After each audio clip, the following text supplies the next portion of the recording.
Assalamualaikum warahmatullahi wabarakatuh. Selamat datang kembali di Haryana Official. Mbak-mbak semuanya, gimana kabarnya ini hari? Sehat? Semoga sehat selalu nih perantauan. Semoga mbak-mbak semuanya terhindar dari mara bahaya. Semoga dipermudah segala urusannya, nggih. Amin ya robbal alamin. Nah, kali ini kita bakal membahas sebuah kasus terbunuhnya salah satu PRT Indo sing kerjane negara Hongkong. Dan kasus iki mungkin agak sedikit sensitif, jadi tolong dijaga ketikane, tolong dijaga komentare. Sekali lagi, ambil positifnya, buang negatifnya. Kuis yang perlu pelajaran iki banyak banget, Mbak. Jadi silakan disimak videonya sampai habis. Tapi sebelum mbak-mbak semuanya nonton sampai habis, mohon untuk mengirimkan Al-Fatihah untuk adik kita, yaitu Mary Novitasari yang umurnya 25 tahun. Semoga adik kita iki diampuni dosa-dosanya ya, dan keluarga yang ditinggalkan kui juga diberi ketabahan. Al-Fatihah.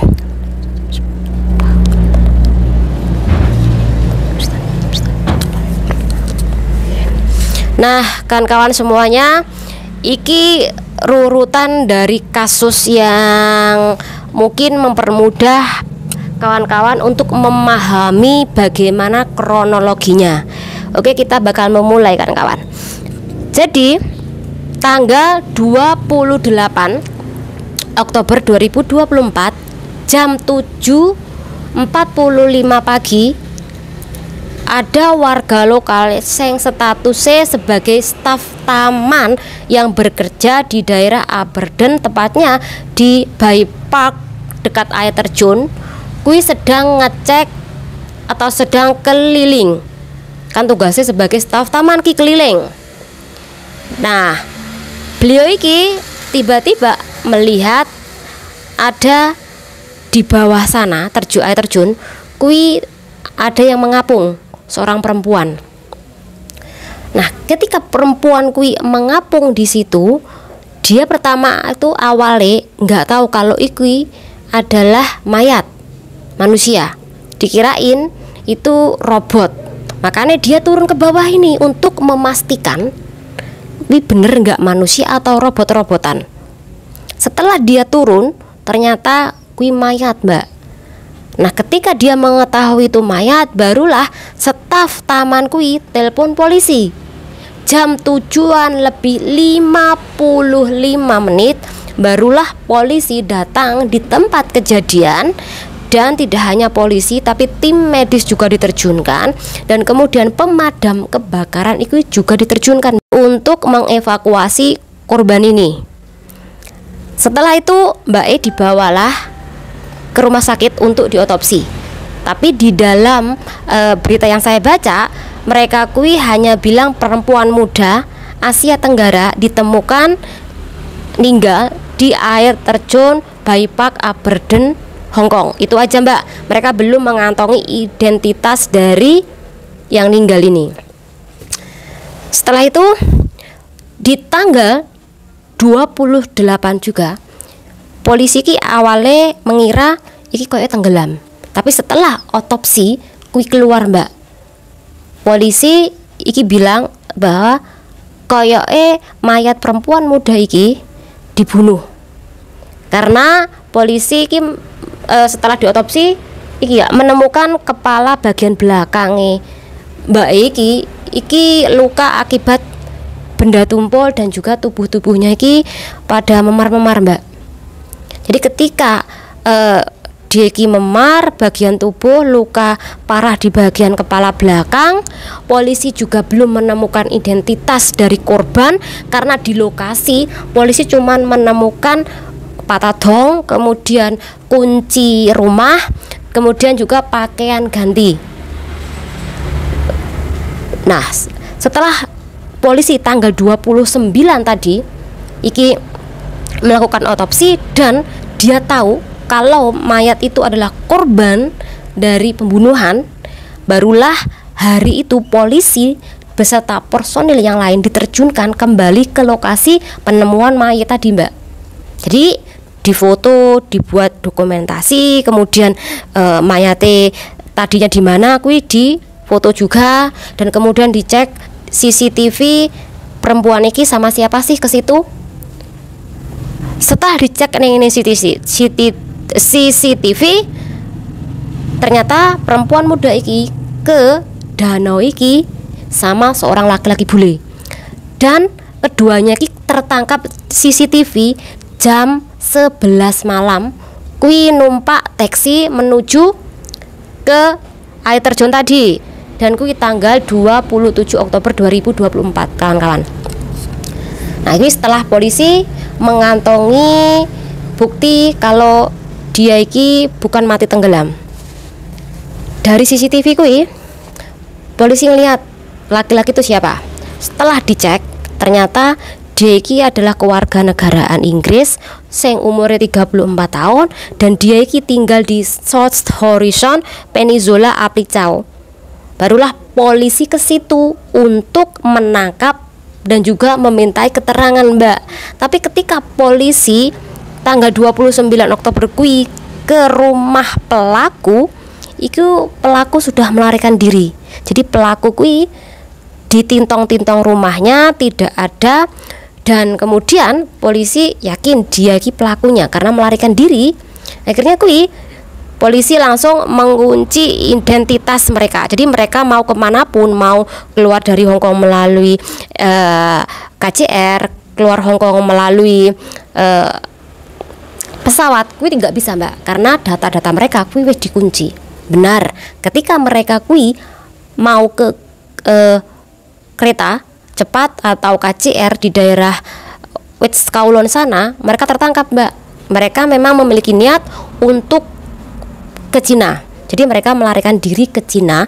Dan lebih fatalnya lagi, ternyata nggak hanya si pelaku bule tadi yang melarikan diri, tapi juga istri dari pelaku kui juga melarikan diri. Istrinya iki dianggap terlibat dalam kasus iki, sama-sama melarikan diri dan sama-sama tahu tentang kasus iki, tapi dia tidak melaporkan.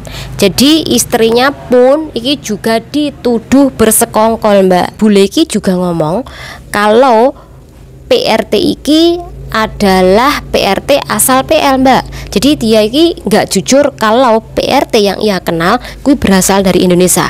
Jadi itu kenapa tanggal 29 Oktober 2024 polisi ketika mendapatkan informasi kalau penemuan mayat kui adalah PRT asal PL, dia langsung mengadakan konferensi pers Mbak, bilang bahwa polisi menemukan seorang perempuan muda asal PRT PL, bukan PRT Indo. Kui keterangan dari pelaku. Karena mendapatkan informasi dari kepolisian kalau ada warganya iki yang meninggal dunia, secara langsung konsulat PL kui langsung ngecek neng gini data BC mereka, bener nggak sih yang dilaporkan polisi itu adalah anak buahku, adalah warga PL. Setelah dicek neng database, tidak ada identitas yang ditemukan di sana. Jadi intinya korban kui tidak ditemukan identitasnya di database oleh konsulat PL tadi. Jadi laporlah konsulat PL ini ke polisi kalau itu bukan warga kami. Polisi langsung menanyakan ke KJRI Hong Kong. Nah di situ KJRI Hong Kong baru menemukan bahwa korban ini adalah PRT asal Indonesia yang bernama Mary Novikasari tadi, umurnya 25 tahun kan kawan. Kemudian tanggal 30 setelah semua itu jelas, iki ada informasi terbaru lagi. Ternyata Mbak Eki, adik Eki tadi kok bisa dia keluar jam 11 malam, itu karena dia iki lagi nunggu visa. Jadi dia iki pindah majikan, nunggu visa di luar. Mungkin dia iki lagi nginep di hotel, Sehingga ketika dia nginep di hotel, dia bisa keluar masuk jam berapapun, bisa pulang jam berapapun, dan dia memiliki kunci. Itu kenapa di lokasi kematian si PRT ini ada kunci oktopus dan juga pakaian ganti. Karena mereka mungkin rencanane entah itu mandi atau mungkin ngobrol di situ, sehingga mungkin nanti basah bajuku, dia bawa ganti baju agar nanti kalau basah bisa ganti di situ. Masih terbaru tanggal 30 Oktober 2024 ini hari ya. Bule iki baru memberikan keterangan yang agak lumayan panjang. Katanya bule pada waktu itu ketika mereka berantem, kemudian bule iki memutuskan hubungan mereka, si mbak kui nggak mau diputus mbak oleh bule itu. Jadi karena dia nggak mau diputus dan tidak mau ditinggalkan, akhirnya si mbak kui ngancem melakukan bundir dengan cara terjun tadi. Tapi sekali lagi bule iki tidak mempan, walaupun diancam mbak iki mau terjun. Akhirnya kui mbak terjun tenan mbak ke ke gubangan air terjun tadi. Ketika dia sudah terjun nih, kemudian dia takut nih, artinya dia melihat, kemudian takut menjadi tersangka. Si bule iki cabut mbak dengan buru-buru, cabut dari situ. Kemudian ketika dia sudah berjalan agak jauh, dia kembali lagi mbak, kembali lagi ke lokasi tadi untuk melihat. Ternyata ketika dilihat, pacarnya mbak Indo iki sudah mengapung dengan tengkurap. Jadi dianggap tengkurap itu meninggal dunia. Karena sudah mengapung tengkurap, bule iki langsung pergi pulang ke rumah, tapi tidak ke kantor polisi. Jadi intinya bule iki tidak melaporkan kejadian ini ke kantor polisi. Itu yang membuat polisi iki curiga bahwa bule iki memang dengan sengaja melenyapkan kekasihnya ini. Padahal bule iki sudah menikah dengan perempuan lokal mbak, yang umurnya 36 tahun. Sedangkan bule iki umurnya 34 tahun, mbak Indonesia iki umurnya 25 tahun. Jadi mbak iki masih muda. Jadi kalau kita ngelihat foto bingkai almarhumah, kuwi memang cantik mbak, cantik dan tinggi, dan kuwi sangat disayangkan sekali. Dia iki harus tewas dengan cara yang mengenaskan menurut aku. Iki kasus terakhir yang aku baca, konon katanya bundir. Jadi ketika ngelihat sudah terapung, dia iki langsung pergi dari tempat lokasi. Dan dari jam 11 malam bule iki di lokasi air terjun itu sampai jam 11.45 menit. Juga dijelaskan kalau hubungan mereka iki dapat 1 tahun mbak, dan mereka itu kenale ning daerah sentral sana. Jadi dari sentral, kemudian mereka kui kenalan, kemudian mereka pacaran. Aku nggak tahu apakah korban iki tahu kalau si pelaku kui memiliki istri atau tidak. Apakah benar korban iki tidak mau diputus oleh pelaku, atau memang pelaku yang tidak mau ditinggalkan oleh korban? Karena kita tahu korban kui cantik banget mbak, manis, tinggi, cantik. Jadi di dalam kasus iki masih ngambang bagaimana cerita yang sebenarnya, karena saat iki yang berbicara adalah satu orang yang dituduh sebagai pelaku, sedangkan korban kui sudah tidak ada. Jadi kasus iki mungkin bisa ulet, tapi kita berdoa semoga kasusnya cepat selesai. Iki menurut pandanganku ya. Tadi kan mbak kan nunggu visa di luar, kemudian pasti tinggal di hotel, karena tinggal di agen mungkin biaya juga mahal, desak-desakan, mungkin agen sini kadang kala nggak bersih, nanti belum dituntut jame harus cepat pulang, dan LLL. Jadi itu kenapa Mbak Eku memilih untuk tinggal di hotel nunggu visa mbak. Kisah yang pertama. Kemudian aku masih heran Kenapa ketika sampean kui ada kasus pertikaian, pertengkaran dengan pasangan Anda, kenapa mau diajak untuk membahas tentang kasus Anda itu di tempat sepi, di air terjun, yang jelas-jelas kalau malam itu gelap banget. Dan nek sampean tahu, kui air terjunnya menjuruk mbak, juruk banget. Dan kui kalau sudah jam tertentu itu dari kunci jalannya mbak. Terus mereka lewat mana? Aku herannya seperti itu. Itu dari kunci untuk jalan ke bawah. Lewat mana? Harusnya kalau sampean di masa-masa bertengkar dengan pasangan Anda, kemudian pasangan Anda meminta Anda untuk menyelesaikan permasalahan di tempat-tempat terpencil, di tempat yang sepi, kemudian jam 11 malam, kemudian malam-malam, sampean kenapa kok nggak ada kecurigaan? Emangnya iki serius mau menyelesaikan masalah atau ada niat lainnya? Kui yang membuat pikiranku dari tadi kui bergejolak. Kali untuk ke depan nih kawan-kawan semuanya, sampean sudah tahu nih berantem dengan pasangan Anda, jangan mau diajak pergi ke suatu tempat sehingga apabila sepi kemudian malam-malam. Jangan mau, karena kita tidak tahu apa kemungkinan yang terjadi ketika sampean kui mau ikut, walaupun kui pengen menyelesaikan masalah. Jangan mau. Ini pesan buat sampean-sampean mbak, apabila sampean kui memiliki pacar di perantauan.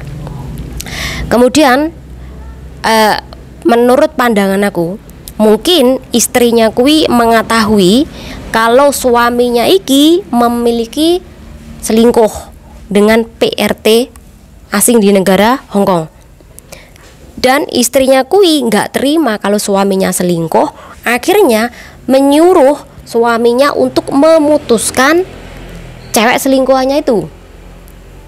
Ketika diputuskan, cewek itu mungkin si cewek kui bisa saja nggak mau, atau memang si cowok kui tidak mau melepaskan cewek ini. Ketika dia memilih cewek Indo iki, secara otomatis dia iki bakal miskin di negara Hong Kong. Karena di negara Hong Kong dia iki hanyalah sebagai pendatang di negara Hong Kong, kemudian menikah dengan wanita lokal, jadilah dia penduduk Hong Kong. Apalagi dia bukan pengusaha, dia hanyalah seorang yang memiliki kedai kopi. Kui kedai kopinya juga tidak besar mbak. Jadi intinya bule kere yang pengen punya bojo tapi juga pengen punya selingkuhan. Akhirnya jadilah seperti ini. Tapi untuk saat ini dia tetap tidak mengaku bahwa dia yang melakukan pembunuhan, dia yang membunuh. Dia tetap bersikukuh kalau Mbak Ekwi dengan sengaja melakukan bundir tadi. Tapi kenapa ketika Mbak Ekwi bundir, si pelaku kenapa tidak melaporkan diri ke kantor polisi tapi malah melarikan diri ke Cino? Kui kan juga menjadi tanda tanya kita. Kenapa dia harus melarikan diri? Bisa mengerti kan bahwa hati-hati, banyak sekali kasus-kasus seperti ini di negara orang. Kalau bule kui nggak terima dan bule kui udah marah sama sampean, dia bakal melakukan hal-hal konyol, termasuk melakukan pembunuhan, menghilangkan nyawa kekasihnya sendiri. Ini nggak hanya sekali loh kan kawan kejadian seperti ini, dan dulu juga pernah ada kan pembunuhan, korbannya adalah PRT asal Indonesia juga. Jadi hati-hati dengan negara orang. Semoga dengan adanya kasus seperti ini kawan-kawan banyak belajar, dan jangan lupa jaga ketikan, dan tolong kawan-kawan semuanya untuk tidak berkomentar yang macam-macam. Semoga bermanfaat dan diri. Wassalamualaikum warahmatullahi wabarakatuh. Bye. Sama nyapa tau mak enggak?